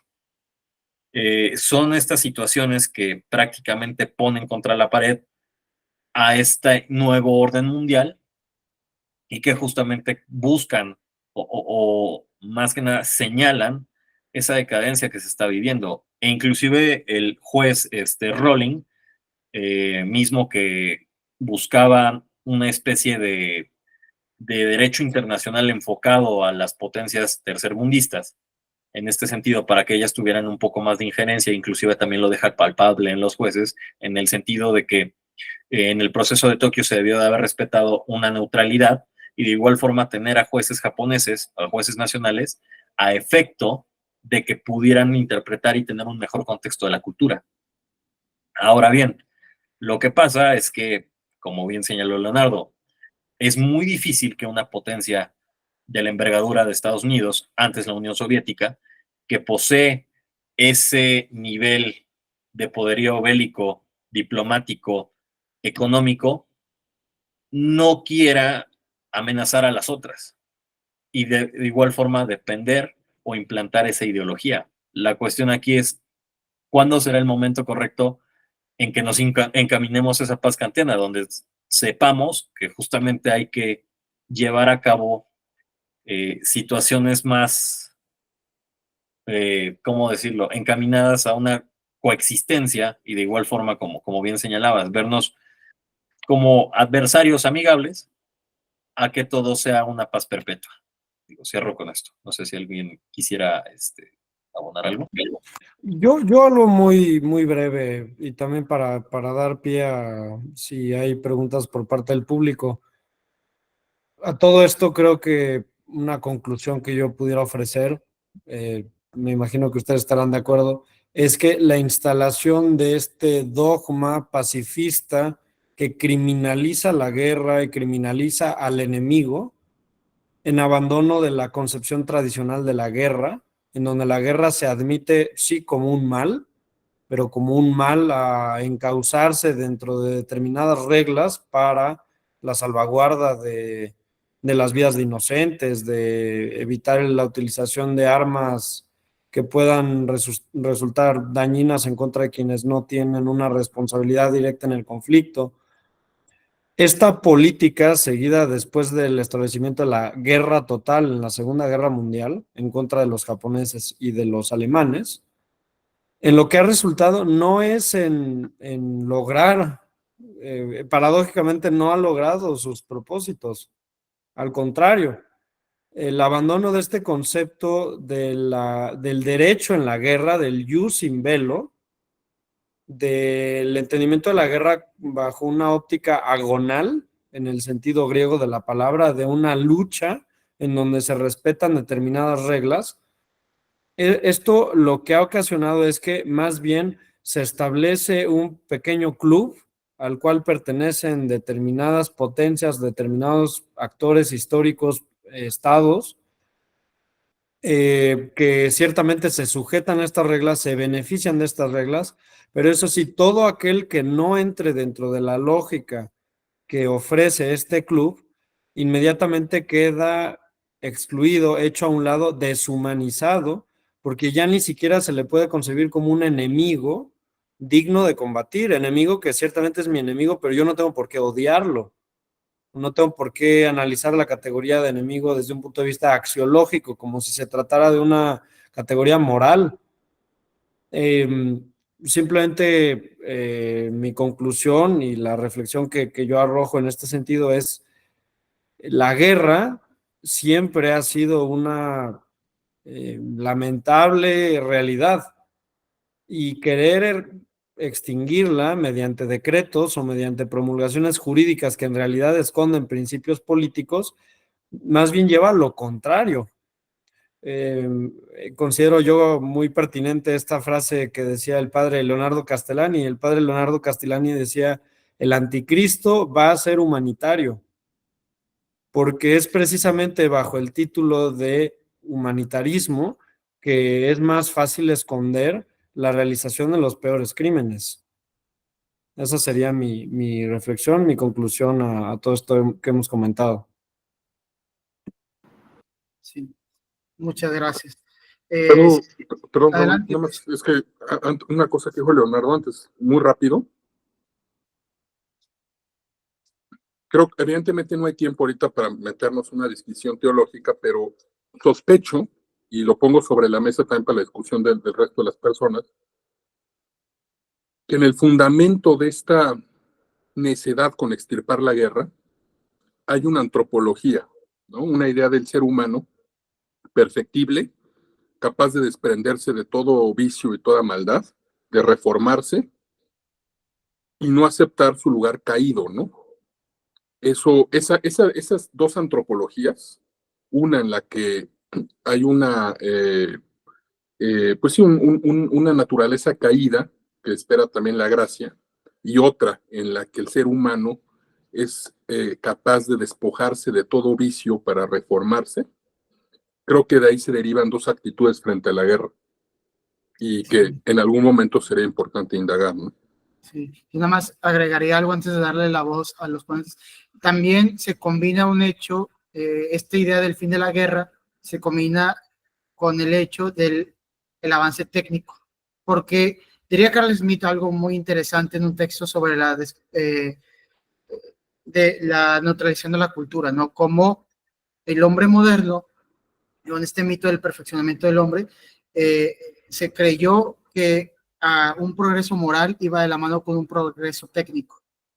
Entonces, muchos, si ustedes hablan con alguien que está emborrachado por los numeritos, miren, esta es una época en la cual no ha habido tantas guerras como antes, porque bien diría Guénon, estamos en el tiempo de la cantidad. Sí, es cierto, quizás hay 0.0 menos muertos que antes, ¿no? Entre comillas, ¿no? Pero eso no quita el hecho que si bien es más difícil declarar una guerra por el temor al arma atómica, no deja de ser muy peligroso el depender del avance técnico para neutralizar el conflicto como actualmente se tiene hoy, ¿no? O sea, ya parece que también, yo también pongo una tesis en la mesa, ya parece que no hay una confianza en el avance del espíritu del hombre, ya parece que ese dogma fue superado más bien por un avance de la técnica, que es la misma técnica lo que va a acabar con la corrupción, con la violencia. Parece que hay una sustitución ahora de mitos, ¿no? Ya no es el avance de un hombre perfecto, más bien es la misma máquina lo que nos va a llevar a eso. Entonces, ahí cierro. ¿Qué les parece si pasamos a preguntas y respuestas del público, no? Si gusta, alguien puede comentar. Si no, pues los ponentes pueden contestar algo más que quieran agregar. Adelante, Quetzal. Te doy la palabra. Muchísimas gracias. No sé si me escuchan ahí bien. Sí, sí, sí. Ah, perfecto. Pues primero agradecerles y felicitarlos. Digo, Leonardo y Javier, yo los conozco mucho antes, saben que mi campo y mi ámbito de estudio es en otra materia, pero que a la vez está muy familiarizado con lo que han expuesto el día de hoy, ¿no? En primer lugar, coincido mucho con lo que dijo Leonardo en el hecho de que parece ser que estos juicios vinieron a cambiar toda la concepción ideológica en materia política, en materia social, en materia humanista, ahora como se llama, con este ámbito y tinte progresista en cuanto a derechos humanos. Y también retomando un poquito lo que dijo Alfonso, que me llamó mucho la atención, que dijo que parece ser que ahora la víctima es la que merece el monumento o digamos, este reconocimiento. Yo me atrevo a decir que, tomando en cuenta un poquito el tema de los conflictos bélicos en Medio Oriente y lo que está sucediendo en ese lado del mundo, que es mi ámbito de estudio, parece ser que el que merece el monumento sí es la víctima, pero a la vez termina siendo el héroe, ¿no? Eso por un lado. Por el otro, también retomando un poquito lo que dijo Leonardo, parece ser que como dicen, el tema, los conflictos bélicos, desde mi punto de vista, y también lo dejo sobre la mesa por si alguien quiere comentar algo distinto, las reglas, al parecer, las guerras dentro de la guerra han cambiado y yo considero que actualmente los conflictos que han suscitado después de la Segunda Guerra Mundial no han sido más que simples intervenciones militares, ¿no? Y me atrevo a citar que la frase que dice el fin justifica los medios y queda en el aire cuál es el fin y cuál es el medio, ¿no? En esta intervención de conflictos bélicos, porque parece ser que nos han vendido mucho la idea de que, como lo mencionaron, pues líder es la democracia, es la libertad, etcétera, ¿no? Que ese es el fin de la guerra, o más bien de los conflictos bélicos, ¿no? Porque yo me atrevo a decir, con lo que han dicho sobre los conflictos de Medio Oriente, las intervenciones desde los años 80 en Medio Oriente, ¿no? Principalmente la guerra afgano-soviética, las intervenciones en Irak, en Siria, y actualmente lo que está pasando en Líbano y en la parte de Cisjordania, parece ser que pues solamente son salvadores, ¿no? Y el único medio de salvar, pues es el conflicto bélico, ¿no? Entonces, lo que ha pasado es que no hay que irnos tan lejos y no hay que pensar mucho para saber que al final del día, desde mi punto de vista, y lo dejo abierto a discusión, si bien la reforma que al final de cuentas estos conflictos pues, todos tienen un origen, y en la historia de Medio Oriente todo tiene un origen, y precisamente estos conflictos que ya han suscitado desde los años 50 a la fecha, posteriores a la Segunda Guerra Mundial, no tienen más que otros intereses de las potencias que fundaron la ONU en su momento. Muchísimas gracias. Muchas gracias. ¿Alguien más? Igual podemos comentar.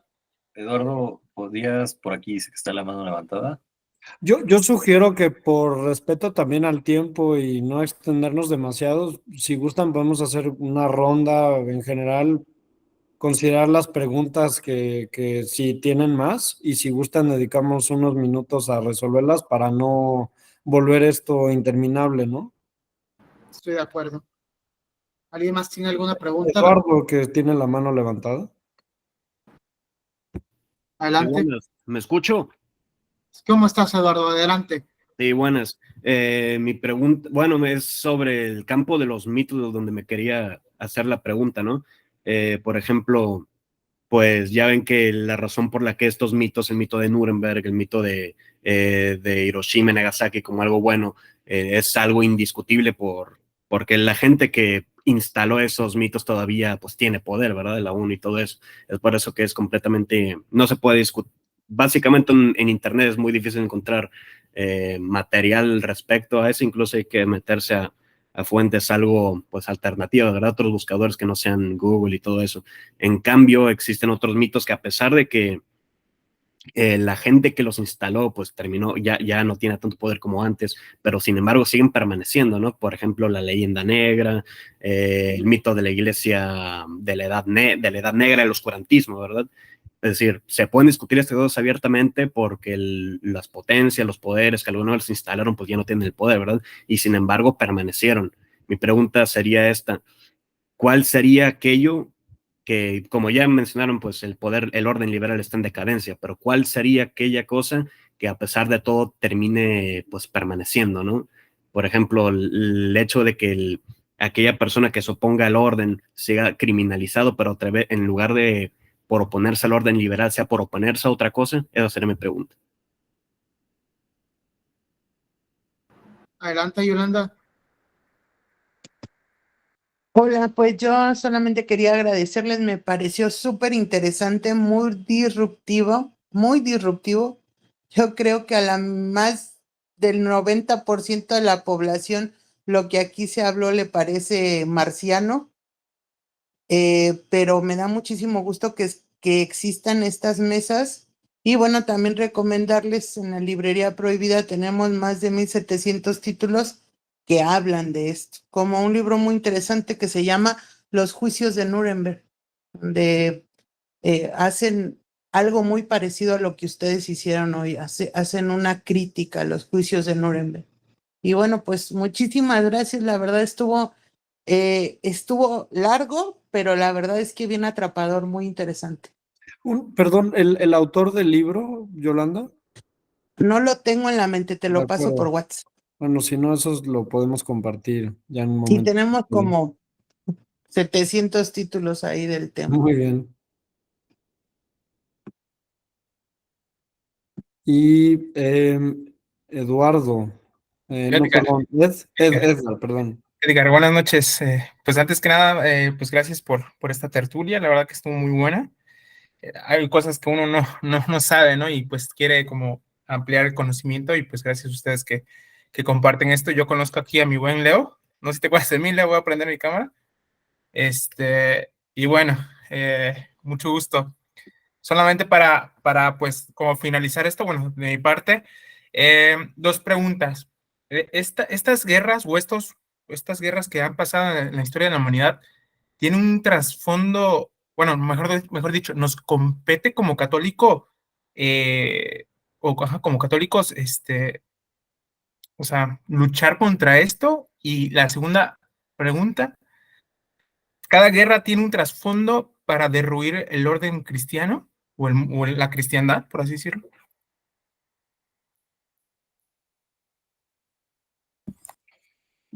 Si no hay más preguntas, digo, me parece bien también para que no nos extendamos de más. No sé si gustarían, creo que en orden correspondería a Alfonso si tú quieres contestar primero la cuestión relacionada al mito. Gracias, Leonardo.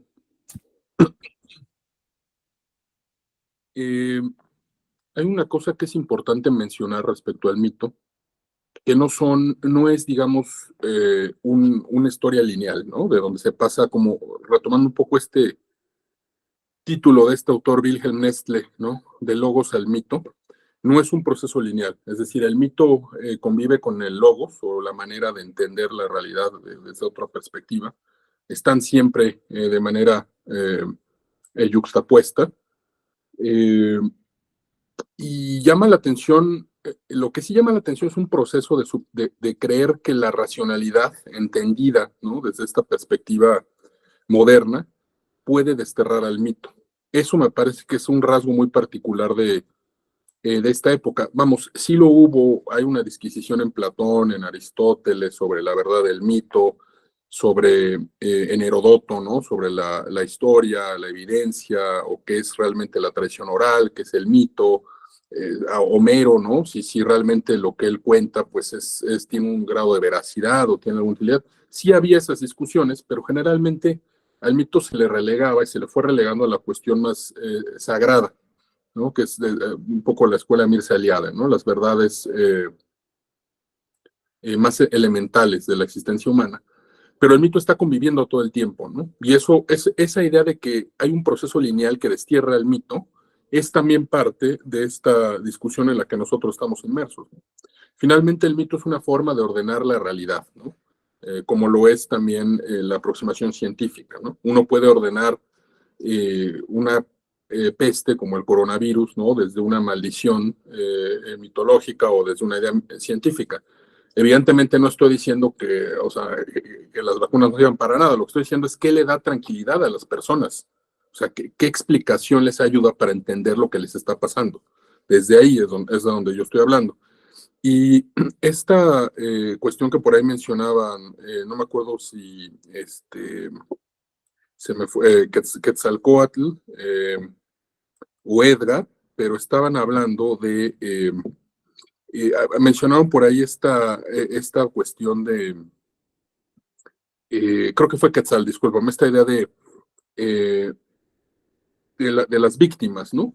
A mí hay una cosa que me parece interesante y es que en los conflictos que actualmente estamos viviendo se enfrentan dos mentalidades distintas, ¿no? O sea, desde Occidente, por ejemplo, se interpreta a Palestina como el pueblo sufriente, ¿no? Como los niños bombardeados, etcétera. Ucrania, ¿no? Como la víctima eternamente, el país desmembrado, doliente. Pero ellos también tienen su propia perspectiva de las cosas, ¿no? Y probablemente si nosotros hacemos una aproximación a esos pueblos, a esos estados, a esas ciudades, veremos que ellos quizá tengan una mentalidad heroica todavía más relacionada con lo sagrado. Recuerden también ustedes que lo heroico está relacionado con una visión religiosa del mundo.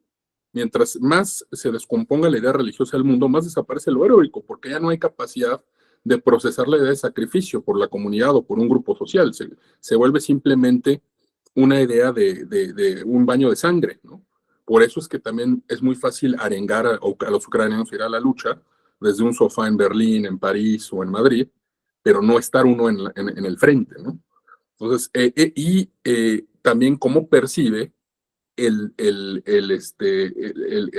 que se sacrifica por la yihad, ¿no? Cómo entiende la guerra, ¿no? Y cómo entiende la técnica, porque es evidente que se usa técnica, ¿no? Para las bombas, etcétera. Se usa en Occidente desde los drones y ellos desde las nuevas técnicas, con esto los beepers, etcétera. Pero cómo ellos, a qué, un poco ligándolo a esto que decías también del fin y los medios, ¿a qué fin ligan ellos la técnica? Porque me queda claro que en Occidente la idea el fin es la democratización total del mundo, cueste lo que cueste, ¿no? Aun si los costos son más onerosos que el supuesto fin, ¿no?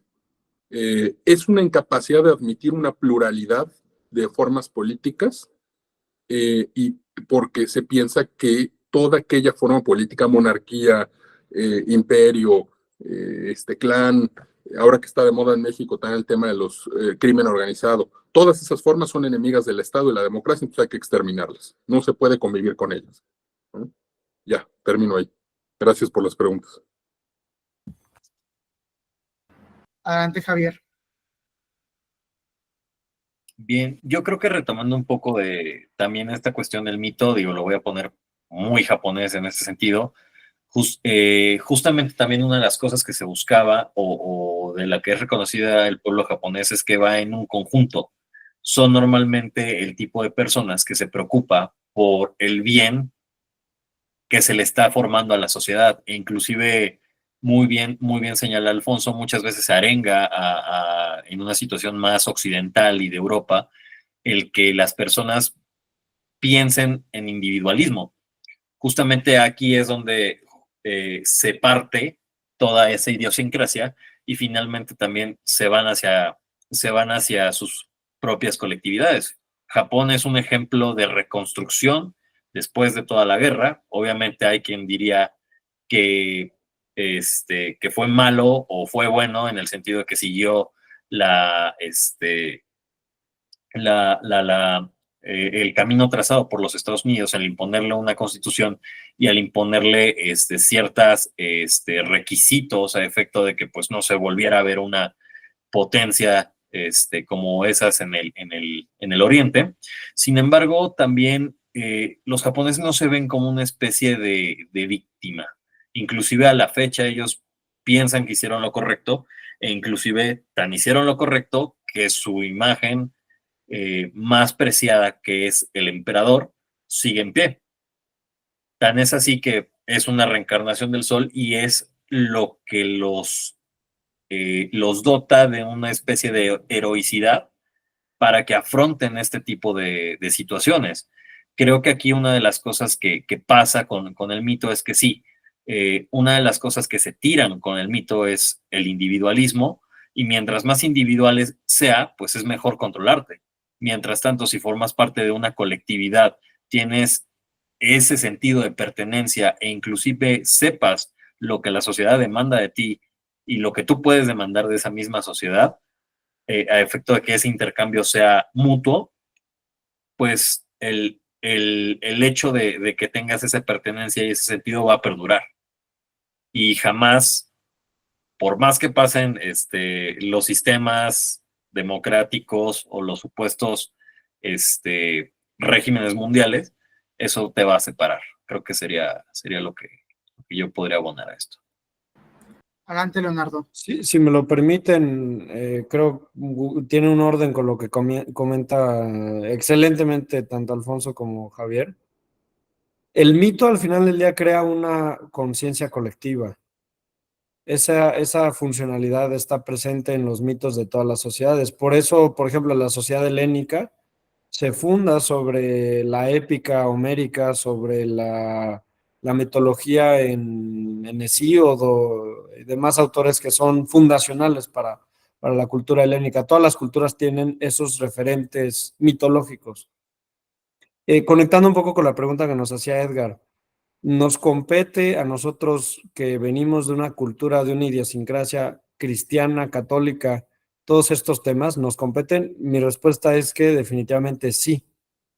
¿Por qué razón? Porque nuevamente, desde el punto de vista de que detrás de toda cuestión política hay una cuestión religiosa, lo que se ha ofrecido al mundo como resultado de la Segunda Guerra Mundial, sobre todo con el establecimiento del Holocausto, como mito fundacional del nuevo consenso y el orden liberal democrático de la posguerra, que hoy en día está en una fragmentación muy fuerte por los hechos que estamos viviendo, es que efectivamente se ha desplazado el mito fundacional de la civilización occidental, por ejemplo, de la centralidad del cristianismo o de la Iglesia Católica, ya sea en la vertiente del catolicismo o del protestantismo, para situarse en lo que, en palabras de un autor que no es precisamente alguien que estudie estas cuestiones desde un punto de vista teológico, sino meramente periodístico, llamado Thierry Meyssan.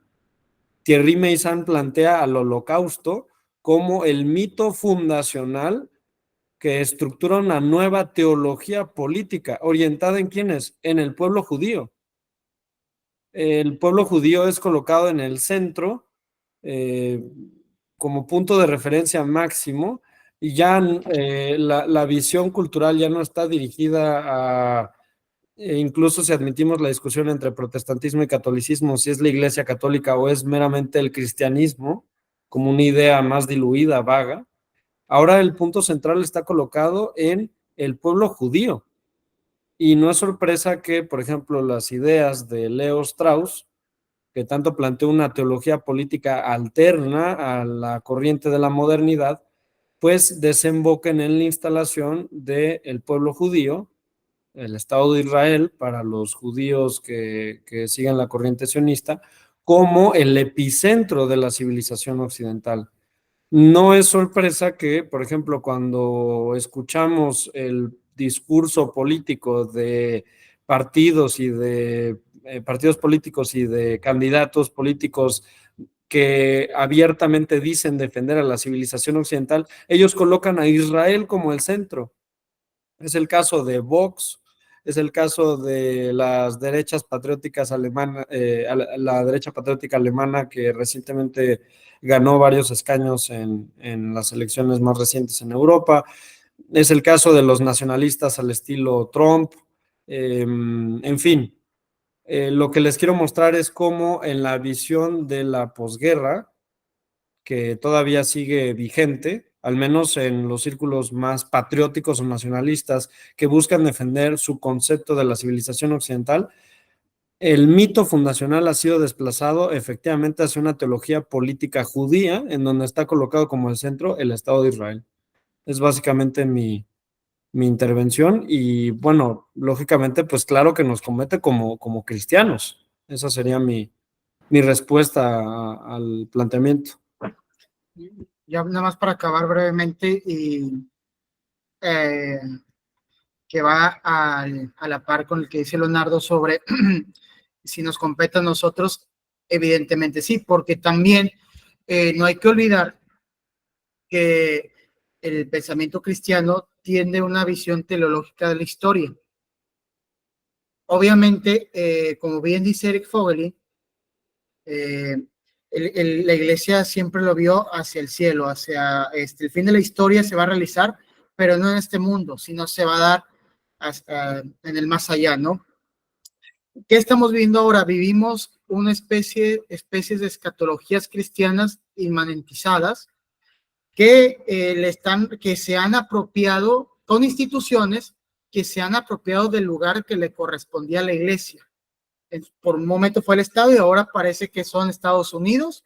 En su momento trató de hacer la Unión Soviética. Por eso yo fui muy, te quería señalar mucho que el proyecto del excepcionalismo estadounidense es una especie de sustitución del trabajo realizado por la iglesia. O sea, Alfonso señaló algo muy cierto. En nuestros días está el mito de la extinción de los mitos, pero eso es falso. Realmente los mitos existen, pero están disfrazados con un lenguaje racionalista que ya no tienen símbolos, porque los símbolos son necesarios para expresar realidades más allá del entendimiento, como bien lo subrayaba Guénon, pero tenemos, digámoslo así, elucubraciones racionalistas, de, por ejemplo, viajes al espacio, colonización de planetas, invasión de extraterrestres. Fíjense, no sé si han visto esta película del Día de la Independencia 2, que es la precuela, la secuela del Día de la Independencia 1. Bueno, si ustedes la ven, es muy interesante porque nos pintan un mundo donde Estados Unidos está en la cabeza y todos los países están esperando la edición de Estados Unidos para defenderse de los extraterrestres. Decía Carl Smith que las ideas de viajes al espacio lo único que quieren reafirmar es la potencia de Estados Unidos o la Unión Soviética en su momento. Entonces, vean cómo todas las películas, los cómics, tienden mitos como el transhumanismo en los superhéroes, etcétera. Entonces, hay que tener cuidado cuando se nos pinte. Yo hace poco asistí a un coloquio en Zacatecas y muchos colegas hablaban que vivimos el fin de los mitos. Eso es falso. Los mitos están muy presentes, pero son racionalistas. Y vivimos a Estados Unidos como una especie de iglesia nueva y el mito liberal como la buena nueva, ¿no? Que está decayendo. Gracias a Dios, por mi parte, yo lo veo bien. Pero bueno, ahí termino. Entonces, sin más preámbulos, damos por terminado la conversación. Muchas gracias a todos los participantes y a todos los asistentes que se interesaron en la charla. Les agradezco. Muchas gracias. Muchísimas gracias, sí, claro, claro, y un placer. La verdad que creo yo que es una charla muy valiosa y los felicito mucho por todas sus intervenciones, fue muy interesante. Y al público, por supuesto, que estuvo aquí con nosotros. Muchas gracias. Muchas gracias a todos. Gracias a todos.